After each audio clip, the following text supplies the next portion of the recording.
Hi, I'm Ben Sasse, and I'd like to tell you a little bit about why I'm excited about America's presidential inauguration. And not just this one, but America's whole inaugural tradition. For over 200 years, this nation has been peacefully transferring power from one president to the next. We don't reflect enough on how odd that is historically. And if it doesn't give you goosebumps, you need to pause and we need to relearn some history together, because this isn't the way it used to be done. Let's start with Thomas Jefferson and how he became our third president, because it shocked the world. The background of the story actually begins a little earlier with a different stunner for the world. George Washington, the victorious general in America's Revolutionary War, declined to become America's king. So we started with a President Washington and not our own version of King George. Then Washington surprised people again when he chose to serve only 2 terms, voluntarily laying down his power. But he was then followed by his own vice president and political heir apparent, John Adams. So their Federalist Party had really always run the show here. But then came the campaign and election of 1800, and it was nasty. It wasn't just the dirtiest campaign America had ever seen until that point, though it was that. The Jefferson-Adams campaign of 1800 was arguably the nastiest U.S. campaign ever, before or since.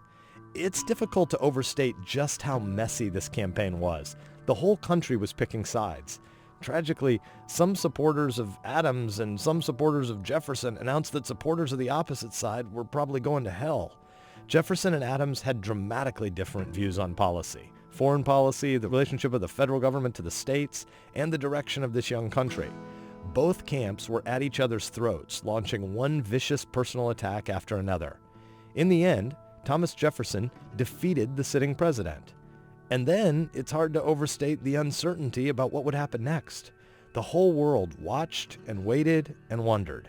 Was our country, was our Constitution, strong enough to peacefully transition power from one party to an opposing party? Would John Adams really step aside? He controlled the army. Could he hand the executive branch over to a party that had called him a weakling and a British sympathizer? Would his party let him? Or would there be blood? Would Massachusetts and Virginia array militias against each other somehow? The answer was peace. No one drew their swords. And that's why we're here today. Thomas Jefferson was sworn in as president on March 4th, 1801. And on that inauguration day, President John Adams, actually now former President John Adams, cleaned his stuff out of the White House. He laid down power voluntarily. And then he journeyed home to Massachusetts to return to life as a private citizen like the rest of us, an equal in a country of opportunity. Jefferson called this peaceful transition of power the Revolution of 1800. In America, we are blessed with the opportunity for a peaceful change every 4 years when we debate big issues at the ballot box and not at the barricades. Regardless of power, Republican or Democrat, we all celebrate the fact that all of us followed John Adams and Thomas Jefferson's lead. Win or lose, we celebrate the fact that our government is limited. An administration doesn't last forever, and its powers don't reach into every crevice of life. Because most of life is not about government or about power, but rather about freedom, about persuasion, and about love. Majority or minority, we both rededicate ourselves to the defense of our Constitution's system of checks and balances, not because we're obsessed with the past, but because we're obsessed with freedom. And limited government and checks and balances are the framework that is the best defense of freedom. So, as you watch this inauguration and as you pray for our new president, reflect on the glories of liberty and the blessings of the peaceful transfer of power.